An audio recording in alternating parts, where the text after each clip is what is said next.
Hello students, welcome to Study from Home 11th Standard Business Studies Chapter 2 Forms of Business Organization। तो अब तक के chapter में हम पढ़ चुके हैं कि सेक्टर्स के बारे में, private sector, public sector, and हम यहाँ पे पढ़ रहे हैं प्राइवेट सेक्टर के चॉइस ऑफ ओनरशिप। ठीक है, तो चॉइस ऑफ ओनरशिप में हमने पढ़ा सोल प्रोप्राइटर। पहला जो हमारा था यहाँ पे सिंगल ओनर जिस बिजनेस का होता है। After that we studied about joint Hindu family business, Hindu undivided family. उसके बाद हमने पढ़ा पार्टनरशिप। ठीक है, पार्टनरशिप में हमने पढ़ा था पार्टनरशिप क्या होती है एंड पार्टनरशिप किस एक्ट से गवर्न होती है एंड उसके मेरिट्स, डिमेरिट्स एंड उसके अलावा टाइप ऑफ पार्टनरशिप। अब हमने पढ़ लिया टाइप ऑफ पार्टनरशिप। ठीक है, जैसे टाइप ऑफ पार्टनरशिप होती है ठीक उसी तरह टाइप ऑफ पार्टनर्स भी होते हैं। तो इस वीडियो में हम स्टडी करेंगे आगे। तो टाइप ऑफ पार्टनर्स के लिए एक छोटी सी टेबल है जिससे हम बड़ी इजीली डिफरेंशिएट कर सकते हैं टाइप ऑफ पार्टनर्स को। तो टाइप ऑफ पार्टनर जो आपके ओवरऑल हैं, एक्टिव पार्टनर, स्लीपिंग और dormant partner, secret partner, nominal partner आपके दो होते हैं, partner by estoppel and partner by holding out.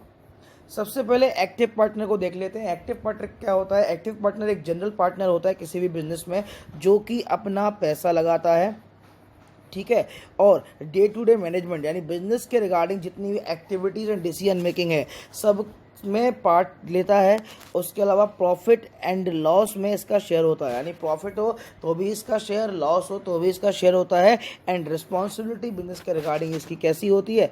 Unlimited. अगर मैं आपको बोलूं कि इस टेबल से you will have to explain the active partner, then आप क्या करेंगे? आप एक्सप्लेन करेंगे active partner the general partner that contributes the capital, takes part in day-to-day management of firm, and after that and he also shares profit and loss of the firm and having unlimited liability। एक general ideal जो होता है वो हमारा active partner होता है, जो हम आइडियल केस की स्टडी करते हैं, that is the active partner. उसके बाद सेकंड इज स्लीपिंग और dormant partner. Sleeping and dormant partner, sleeping जैसा कि नाम से ही मतलब होता है सो रहा है। ठीक है, सोने का मतलब क्या है? सोने का मतलब यह है कि पैसा लगा दिया हमारे भाई ने, ठीक है, पैसा लगा के बैठा है वो, पैसे से हमें कोई इशू नहीं है। उसके अलावा वो प्रॉफिट एंड लॉस में शेयर भी लेगा, उसकी लायबिलिटी अनलिमिटेड है। केवल एक चीज़ जो डिफर है इसमें अदर से वो है it doesn't participate in management, यानी बिजनेस की डे टू डे एक्टिविटीज़ होती हैं उनमें ये भाई साहब नदारद रहते हैं, गायब रहते हैं, मीटिंग से गायब रहते हैं। ऐसे लोग वो होते हैं जो इन्वेस्टमेंट करके भूल जाते हैं, जिनके पास पैसा ज़्यादा होता है एंड बहुत सारे बिजनेस में जिन्होंने इन्वेस्टमेंट किया होता है। तो इस तरह की कंडीशंस को हम रखते हैं स्लीपिंग पार्टनर और डोरमेंट पार्टनर, जैसा कि नाम से ही क्लियर है। अब आपसे बोलूं कि इस टेबल के बेसिस पे you will have to explain sleeping partner, तो आप क्या लिखेंगे? Sleeping partner is a kind of partner which contributes the capital and also has share in profit and loss, means have the risk, and it also has unlimited liability, but it does not take part in day to day activities or the management of the business। जो business है, जो firm है, उसके management में, उसकी day to day activities में, regular activities में इसका किसी भी तरह का कोई एक्टिव पार्टिसिपेशन नहीं देखा जाता है। इसी वजह से इसको कैटेगराइज किया जाता है किसमें? स्लीपिंग एंड डोरमेंट पार्टनर में। ठीक है, इसके बाद सीक्रेट पार्टनर। ठीक है, इसके बाद सीक्रेट पार्टनर। ठीक, सीक्रेट पार्टनर क्या होता है? Secret partner is the partner who contributes capital, ठीक है, and takes part in the management. यहाँ पे जो है takes part in the management, get share in the profit and loss and having the unlimited liability. अब secret partner में difference क्या है? सीक्रेट पार्टनर और अदर पार्टनर्स में केवल एक छोटा सा डिफरेंस ये है, his existence is unknown to general public, यानी आम जनता के लिए इसका एग्जिस्टेंस है वो सीक्रेट बना रहता है, यानी सब लोग इसके बारे में नहीं जानते whether that particular person, whether that particular guy is part of that partnership और नॉट। तो सीक्रेट पार्टनर को हमने डिफाइन किया कैसे? Secret partner is the partner which contributes capital, takes part in the management, having share in profit and loss and has the unlimited liability. But the main difference between the secret partner and other partner is that his existence is unknown to general public. इसका जो existence है वो बड़ा unknown रहता है, यानी इसको छुपा के रखा जाता है। So that's why it is called secret partner, खजाने की तरह छुपा के रखा जाता है इसे।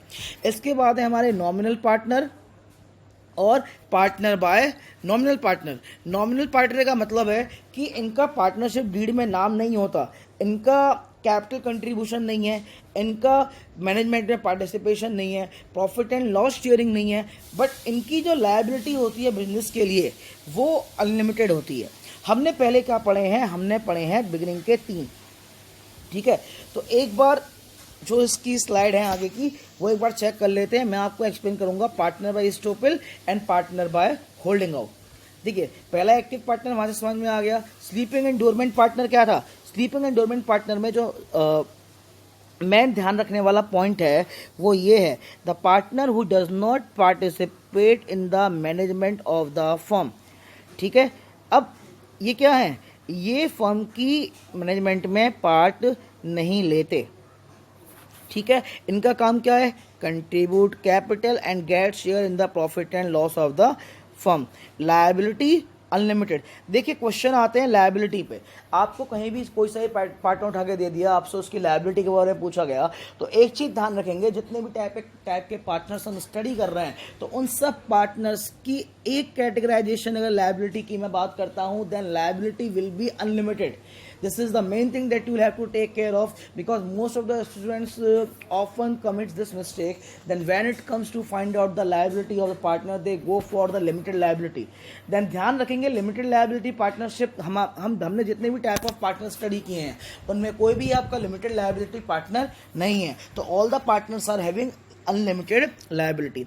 अब बार बार अनलिमिटेड लायबिलिटी टर्म का मतलब क्या है? देखिए लायबिलिटी टर्म का मतलब मैंने आपको एक्सप्लेन किया है, लायबिलिटी स्टैंड्स फॉर रिस्पॉन्सिबिलिटी। एक बिजनेस में लायबिलिटी यानी कि जितना भी आपका बकाया, खर्चा, उधारी चल रही है उस चीज़ के लिए उस चीज़ के लिए हर तरह का पार्टनर आपका रिस्पॉन्सिबल है, चाहे वो पार्टनर नॉमिनल हो, चाहे वो पार्टनर एक्टिव हो, सीक्रेट हो। तो ये चीज़ जो आपको ध्यान में रखनी है, that is the meaning of unlimited liability. Secret partner में जो आपकी इंपॉर्टेंट लाइन है वो क्या है, वन हुज एसोसिएशन और relation with the firm is not known to outsider, यानी जिसका एग्जिस्टेंस, जिसका एसोसिएशन फर्म के साथ जनरल पब्लिक को नहीं पता है। ठीक है, इसके बाद नॉमिनल पार्टनर्स क्या होते हैं? नॉमिनल पार्टनर क्या है, they are not the real partner. Nominal partner और नॉट द रियल पार्टनर, इनका कैपिटल कंट्रीब्यूशन नहीं है, इनका मैनेजमेंट पार्टिसिपेशन नहीं है, लेकिन इनकी लायबिलिटी अनलिमिटेड है। ठीक है, इनका प्रॉफिट एंड लॉस में शेयर भी नहीं है। अब नॉमिनल पार्टनर क्या करता है, ये अपना नाम यूज करने की परमिशन देता है। अब इसमें भी ये होता है कि एक पर्सन जो है वो अपनी मर्जी से अपना नाम यूज करने की परमिशन दे रहा है, और एक पर्सन वो है जो अब उसका नाम फर्म यूज कर रही है, लेकिन वो जो है मना नहीं कर रहा है फर्म को कि ठीक है मैं इस फर्म का पार्टनर नहीं हूँ। इसी में हमको कैटेगराइज करना है partner by estoppel and partner by holding out. Partner by estoppel से क्वेश्चन बहुत बनता है, तो इस चीज़ को ध्यान देंगे। पार्टनर बाय इस्टॉपेल क्या है? The person who accepts that he is a partner in the partnership firm by his own words, यानी वो पर्सन जो कि अपने वर्ड्स से ये एक्सेप्ट करता है कि वो उस फर्म में क्या है, पार्टनर है। ठीक है, उसी को हम बोलते हैं क्या, पार्टनर बाय इस्टॉपेल। यानी a person that gives impression as he is the partner of the that partnership firm. यानी कोई पर्सन अगर ये इंप्रेशन दे रहा है या बता रहा है कि हाँ भैया मैं उस फर्म का पार्टनरशिप हूँ and I am standing here on behalf of that particular partnership firm, तो वहाँ पे क्या हो गया, वो हमारा पार्टनर बाय इस्टॉपेल हो गया। ठीक है, he is liable for the debt which the firm gets because of his reputation, and अगर उसकी वजह से फर्म को कोई लोन मिला है या फाइनेंशियल असेट मिले हैं तो उसकी लायबिलिटी बन जाएगी। ये था मीनिंग आपका अनलिमिटेड लायबिलिटी का। इसके बाद एक एग्जांपल यहाँ पे दिया हुआ है क्या, if mister X as the active partner of a partnership firm applies for a loan. ठीक है, Mr. A, who is not the partner, requests the financier to give loan to firm as he is also a partner in that firm. Then mister A will be considered as the nominal partner by estoppel, यानी mister x loan लेने गए हैं and mister A जिनकी वहाँ पे financial agency में जान पहचान है, उन्होंने उनको रिकमेंड कर दिया, गारंटी दे दी, तो वहाँ पे बन गए क्या, पार्टनर बाय स्टॉपिल। ठीक है, और if partnership firm fails to pay back the loan then finance can claim the loan from Mr. A। यही तो बात आ गई आपकी अनलिमिटेड लायबिलिटी की, यानी कि जो उसके एक्टिव पार्टनर्स हैं, जो जनरल पार्टनर्स हैं पार्टनरशिप डीड वाले, अगर वो लोन रिपे करने में कैपेबल नहीं है तो मिस्टर ए के पर्सनल एसेट्स भी डाइल्यूट किए जा सकते हैं, बिकॉज उन्होंने ऐसे इंप्रेशन दिया as he is the partner in that firm. ठीक है, अब nominal partner by holding out में क्या है, पार्टनर बाय स्टॉपिल में जहाँ पे पर्सन वो क्लियरली पब्लिकली एक्सेप्ट कर रहा है I am the partner of that firm. अब सेकंड वाला जो पार्ट है, सेकंड वाले पार्ट में ये है कि the partner who does not call himself as a partner, यानी कि वो ये नहीं कह रहा है that I am a partner of this firm, but वो ऑब्जेक्ट भी नहीं कर रहा है, यानी neither he is doing the objection, ठीक है, nor he is doing the rejection.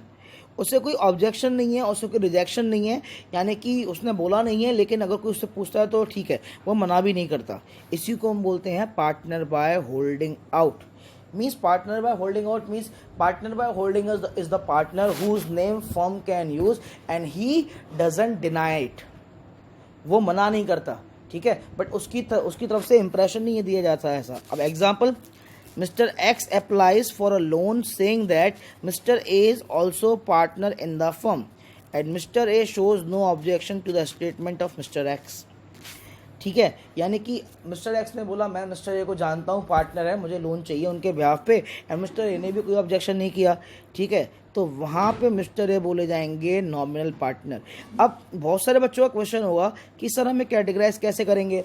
बेटा कैटेगराइज ऐसे करेंगे कि जो भी जितनी भी थ्योरी हम पढ़ रहे हैं ना, ये थ्योरी नहीं है, these are the principle and those principle will have to apply in the case studies. ये जो चीज़ें हमने पढ़ी, ये चीज़ें आप केस स्टडी पे अप्लाई करेंगे, केस स्टडी पे आपको दिया गया होगा ये सारी चीज़ें, एंड वहाँ से आपको ये पढ़ के निकालना है कि हमने क्या पढ़ा था। ठीक है, हमने क्या पढ़ा था। इसके बाद चलते हैं, जो एक नई चीज़ है वो है आपका माइनर पार्टनर। माइनर पार्टनर क्या है? माइनर पार्टनर ये डिफरेंट है, it's not type of partner, लेकिन माइनर पार्टनर के रिगार्डिंग केस स्टडीज आ सकती हैं कि माइनर पार्टनर मतलब 18 साल से कम। द पार्टनरशिप एक्ट 1932, अगेन ये डेट आ गई, ध्यान रखिएगा। The partnership act 1932 does not permit a minor to become a partner in the partnership firm. The minor can only be admitted to the benefits of the existing firm. यानी minor, अगर मान लीजिए किसी भी फर्म में कोई minor यानी 28 साल से कम का बच्चा है, ठीक है, तो उसको हम जो उसके एक्टिव पार्टनर के कैटेगराइजेशन में नहीं रख सकते। ठीक है, उसे हम जस्ट क्या है, बेनिफिट्स के लिए रख सकते हैं, उसका कैपिटल कंट्रीब्यूशन नहीं होगा, उसकी लायबिलिटी नहीं होगी, ठीक है, उसका डे टू डे एक्टिविटी में पार्टिसिपेशन नहीं होगा, लेकिन उसका प्रॉफिट एंड लॉस, उसका प्रॉफिट में शेयर होगा, लॉस में शेयर नहीं होगा, उसका प्रॉफिट में शेयर होगा। Minor partner do not contribute any capital. These partners are not allowed to participate in the management of the firm. The minor partner is liable to outsiders. He does not get any share in the loss. He gets only share in the profit. उसका जो share है वो केवल और केवल profit में है, ना कि लॉस में। ठीक है, उसके बाद after attaining the age of majority, यानी कि माइनर से मेजर हो गया तो वहाँ पे पब्लिक नोटिस के साथ, ठीक है, कि he will remain as the partner in the firm और not. If he does not give any notice within a prescribed period then he will be deemed to become an active partner of the firm. यानी 18 साल के बाद वो notice दे सकता है कि वो उस फर्म का पार्टनर बनना चाहता है, एंड उसके बाद वो एक्टिव पार्टनर के रूप में डिक्लेयर किया जा सकता है। और उसके बाद जब वो मेजॉरिटी पे पहुंच गया तो उसकी लायबिलिटी बन जाएगी, उसको डे टू डे एक्टिविटीज़ में पार्टिसिपेशन भी लेना होगा, एंड क्या होगा, उसका शेयर अब प्रॉफिट में नहीं, उसका शेयर प्रॉफिट एंड लॉस अब दोनों में होगा। तो माइनर पार्टनर का ध्यान रखेंगे, एज पर 1932 a minor can not act as the active partner in the partnership firm. ये कब होते हैं? ये सिचुएशन हो सकती है जैसे कि 4 पार्टनर थे, 4 पार्टनर में से एक पार्टनर की डेथ हो गई एंड वो अपने जो विल है या वो पार्टनरशिप ट्रांसफ़र कर गया अपने बेटे को, उसका बेटा 12 साल का था सपोज कीजिए, तो उस केस में इस तरह की सिचुएशन माइनर पार्टनर की सिचुएशन जो है बन सकती है। ठीक है, तो इस चीज़ को ध्यान रखेंगे। माइनर पार्टनर से क्वेश्चन बनना बहुत ईजी है। केस क्या बन जाएगा, माइनर पार्टनर आपका 18 साल के बाद क्या उसकी लायबिलिटी अनलिमिटेड होगी, लिमिटेड होगी, अनलिमिटेड हो जाएगी 18 साल के बाद। ठीक है, माइनर है तो उसकी लायबिलिटी क्या है, लिमिटेड है, उसकी लायबिलिटी नहीं बनेगी बिजनेस के लिए, अनलिमिटेड लायबिलिटी नहीं है उसकी, केवल प्रॉफिट में वो शेयर लेगा, लॉस में भी नहीं लेगा, उस ना उसे अपना मैनेजमेंट में पार्टिसिपेशन करना है। ठीक है, ये था आपका माइनर पार्टनर। अब इसके बाद फॉर्म ऑफ पार्टनरशिप फॉर्म। अब मैंने आपको बताया था there is particular agreement after that between the partners and that is known as what, that document is known as, that document is called partnership deed, उसी को हम बोलते हैं क्या, पार्टनरशिप डीड। ठीक है, अब इसकी रिक्वायरमेंट क्या है और होता क्या है, पार्टनरशिप डीड है क्या, सबसे पहले तो ये समझ लीजिए।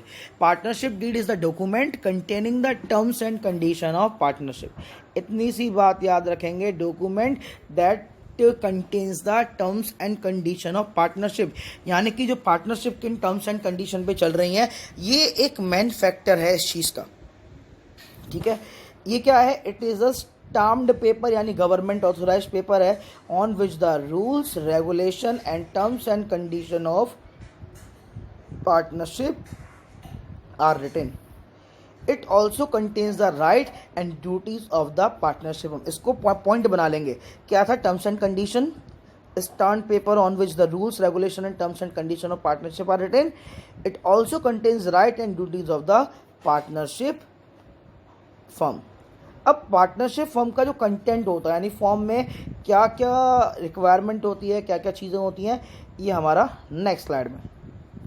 ठीक है, सबसे पहली चीज़ है नेम ऑफ द फर्म, जो भी आपकी फर्म का नेम है, जो आप लोगों ने डिसाइड किया है, ABCD लिमिटेड और वॉट एवर जो भी आपने किया है। Name and address of partner, partner का नेम एंड एड्रेस। इनमें से कोई भी 4 आपको उठा के पूछ लिया कि पार्टनरशिप डीड के कोई 4 या कोई 5 बता दो, तो इनमें से 4 या 5 तो एटलीस्ट आपको याद रखने हैं। ठीक है, कुछ नहीं है, 4 to 5 आपको याद रहने चाहिए, और है कुछ नहीं इसमें, नाम, address and address of the partners, nature of business and form, आपका बिजनेस का नेचर किस तरह का है, यानी you are dealing in which kind of goods and services, place of business यानी ऑफिस का address, capital contribution, profit sharing ratio, यानी कितना प्रॉफिट रेशियो शेयर रहेगा, किस पार्टनर का कितना परसेंटाइल प्रॉफिट में रहेगा। ठीक है, the rights and for the management of the business, यानी मैनेजमेंट में हर पार्टनर की कितने कितने ड्यूटीज़ हैं, क्या क्या राइट्स हैं। उसके बाद अकाउंट किस तरह से मेंटेन किए जाएंगे, करंट अकाउंट होगा, जॉइंट अकाउंट होगा, किस तरह का अकाउंट होगा। उसके बाद जो पार्टनर्स, देखिए पैसा लगेगा तो उस पर इंटरेस्ट रेट पार्टनरशिप में कितना दिया जाएगा। उसके बाद रेट, और जो अमाउंट विड्रॉ होगा उस पर इंटरेस्ट कितना पे करेंगे पार्टनर्स। ठीक है, उसके बाद सैलरी या प्रॉफिट का शेयरिंग कुछ भी। उसके बाद provision regarding retirement and dissolution, partnership ख़त्म करनी हो तो उसका क्या प्रोसीजर है। उसके बाद डिस्प्यूट सॉल्व करने के मेथड, और whether interest is payable of the loan provided by partners ETC, या फिर अगर पार्टनर्स कोई लोन प्रोवाइड करते हैं तो उसके रिगार्डिंग कुछ इंटरेस्ट रेट। तो ये कुछ क्राइटेरिया हैं, इनमें से 4 से 5 याद कर लीजिए, मोर देन इनफ। ठीक है, जस्ट फॉर्म में ये चीज़ें होती हैं, that is called the partnership deed, उसी को हम बोलते हैं क्या, पार्टनरशिप डीड। तो पार्टनरशिप डीड क्या है, partnership deed is the legal document which contains the terms and condition of partnership. ठीक है, तो ये हुआ आपका पार्टनरशिप डीड। अब इसके बाद पार्टनरशिप फर्म के कैरेक्टरिस्टिक्स में जब मैंने बताया था तो उसमें एक चीज़ थी, वो ये थी कि पार्टनरशिप का जो रजिस्ट्रेशन है वो कंपलसरी नहीं होता। ठीक है, रजिस्ट्रेशन कंपलसरी नहीं होता। ठीक है, अब रजिस्ट्रेशन है क्या एग्जैक्टली, रजिस्ट्रेशन यानी कि आप जो भी बिजनेस कर रहे हैं उसका गवर्नमेंट अथॉरिटी के पास रिकॉर्ड जो मेंटेन होता है। ठीक है, मैंने बताया था कि सोल प्रोप्राइटर में भी आपको रजिस्ट्रेशन की रिक्वायरमेंट है नहीं, except the food and medical business, same with the partnership. लेकिन पार्टनरशिप में रजिस्ट्रेशन कराना ज़रूरी है।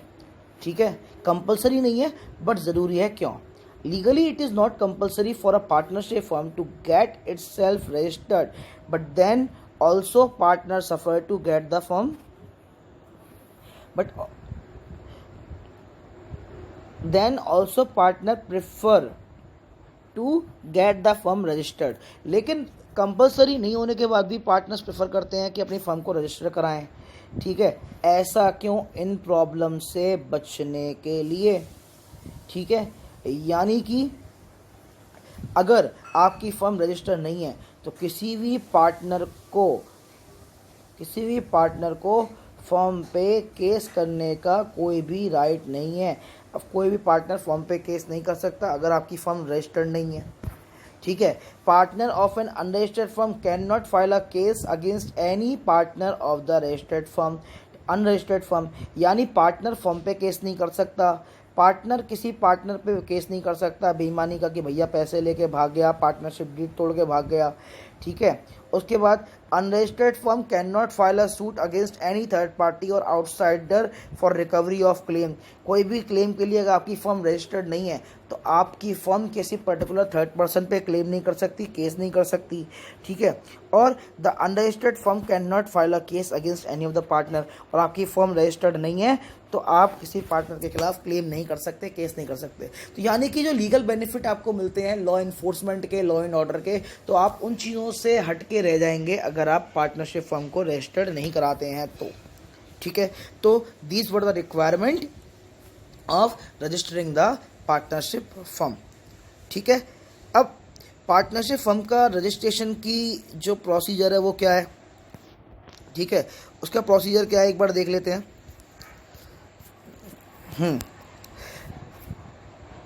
A partnership firm can be registered anytime, that is at the time of formation or later or whenever partners desire to get it registered. कोई compulsion time नहीं है कि जब भी फॉर्म हो तभी रजिस्टर किया जाए, बाद में भी कभी भी रजिस्टर कराया जा सकता है. To get the firm registered the partner have to apply to the registrar in a prescribed form. एक चीज़ जो अंडरलाइन करने वाली मेन आ गई है यहाँ पे. रजिस्ट्रेशन कराने के लिए पार्टनर्स को अप्लाई करना पड़ेगा क्या? Registrar of that particular state, यानी रजिस्ट्रार ऑफिस होता है जो ट्रेड रजिस्ट्रार होते हैं, बिजनेस रजिस्ट्रार्स होते हैं जहाँ पे सब रजिस्ट्रेशन होते हैं. From along with the registration fees. Registration form के साथ रजिस्ट्रेशन फीस भी जाएगी और उसमें क्या क्या इन्फॉर्मेशन रहेगी? Name of the firm, principal, place of the business, head office का address, name of any other place where firm will be carrying on the business, godown हो सकता है, ब्रांच हो सकती है, date of admission of the partner. ठीक है, date यानी कि पार्टनरशिप में कब आए हैं पार्टनर्स. उसके अलावा name and permanent address of the partner. उसके अलावा ड्यूरेशन ऑफ द फर्म. तो पार्टनरशिप फर्म का पार्टनरशिप डीड के अकॉर्डिंग कितना ड्यूरेशन है, और हो सकता है पार्टनरशिप डीड की एक कॉपी भी इसमें लग जाए. ठीक है, ये तो आपका रजिस्ट्रेशन फॉर्म. इसके बाद पार्टनरशिप हमारा यहीं फिनिश होता है. तो पार्टनरशिप क्या था? पार्टनरशिप व्हेन टू और more person come together to carry out a business activity. ठीक है, उसके बाद टाइप ऑफ पार्टनरशिप है. पार्टनरशिप अच्छा क्यों है, पार्टनरशिप बुरा क्यों है, पार्टनरशिप कितने टाइप की होती है, पार्टनर्स कितने तरह के होते हैं, पार्टनरशिप डीड क्या होती है, पार्टनरशिप में रजिस्ट्रेशन की रिक्वायरमेंट क्या है, ये सारी चीज़ें हमने पढ़ी पार्टनरशिप में. एक जो मेन क्वेश्चन जो मैं हमेशा पूछता हूँ वाइवा में, under which act in India partnership is registered? Indian partnership act 1932. ध्यान रखेंगे इस चीज़ को. अब आ जाते हैं हम केस स्टडी पे. केस स्टडी क्या कहती है देखते हैं. A, B and C. Again case study पर जाने से पहले मैं एक बार रिकॉल कर दूं सारी चीज़ों को. Read the case study twice. ठीक है, केस स्टडी कम से कम 2 बार पढ़ें तब जाके आप केस स्टडी को समझ सकते हैं. ठीक है, देखते हैं. A, B and C are partners in a firm manufacturing auto parts. A, B and C क्या है? पार्टनर्स हैं एंड फर्म क्या मैन्युफैक्चर कर रही है? Auto parts. उसके बाद there firm is not registered. Firm क्या है? रजिस्टर्ड नहीं है. In order to increase the earnings of the firm we decided to use low quality material without the knowledge of A and C. As a result, many accidents were reported by the consumers and case has been filed up against the firm. समझ में आ गया। A and B C कुछ auto parts के manufacturing business में है। B ने क्या किया, अपनी सेल बढ़ाने के लिए, पैसे कमाने के लिए उसने रॉ मटेरियल बहुत गंदा यूज़ किया, तो इससे एक्सटेंड बढ़ गए, और ये बात ए एंड सी को नहीं पता थी। और जो मेजर जो बात है वो ये है कि फर्म रजिस्टर्ड नहीं है। ठीक है। Question A, is this wrong act of B is binding on the A and C.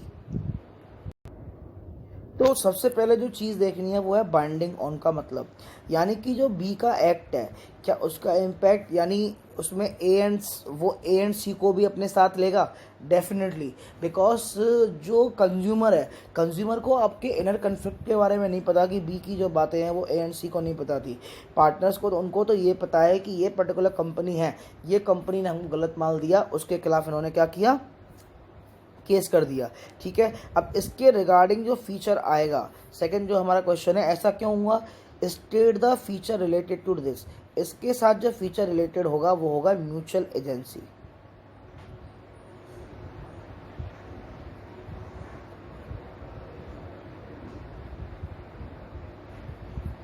Mutual agency.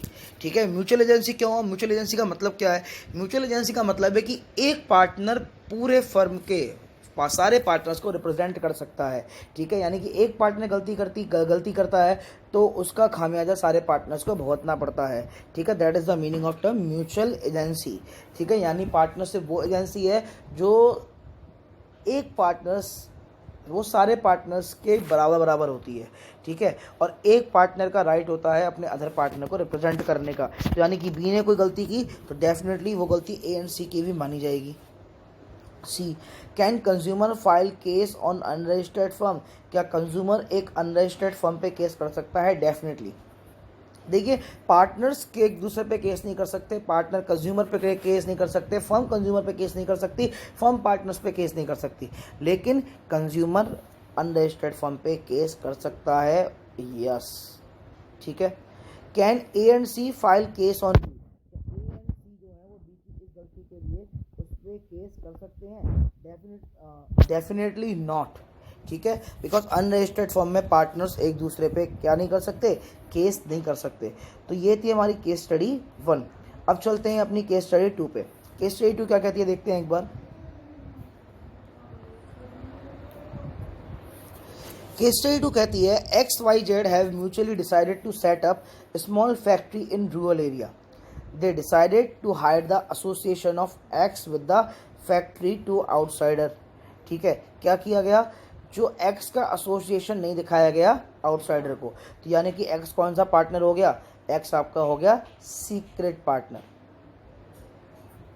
X का एग्जिस्टेंस नहीं पता लोगों को, तो X आपका हो गया सीक्रेट पार्टनर। मैं लिख नहीं पा रहा हूँ यहाँ पे, सीक्रेट पार्टनर। उसके बाद X with the factory to outsiders and Y will not take part in day to day activities of business। यानी Y जो है वो बिजनेस की डे टू डे एक्टिविटीज़ में पार्ट नहीं लेगा। And if Y is not taking part in the day to day activity of the business, it means Y is sleeping partner. यानी कि पार्टनर जो बिजनेस की डे टू डे एक्टिविटीज में part नहीं लेता वो होता है आपका डोरमेंट पार्टनर और सीक्रेट पार्टनर। ठीक है। उसके अलावा due to his health issue however Z will take active part in all activities. Z आपका एक्टिव पार्टनर हो गया। Whenever they have problem is in getting credit और financial help, they use the name of their friend P with his consent. ठीक है। Briefly explain the various type of partners mentioned in the above paragraph। Partner x क्या हो गया आपका, partner x हो गया आपका सीक्रेट पार्टनर, पार्टनर वाई हो गया आपका स्लीपिंग और डोरमेंट पार्टनर, पार्टनर जेड हो गया आपका active partner, and partner P होगा आपका nominal partner. And nominal partner में भी कौन सा, nominal partner by holding out. तो ये थी कुछ केस स्टडीज़ इसके रिलेटेड, पार्टनरशिप के related. In the end of the chapter मैं और केस स्टडीज़ दूंगा आपको करने के लिए। इस वीडियो को हम यहीं फिनिश करते हैं। Thank you students and stay tuned to my channel for more content like this. Have a nice day.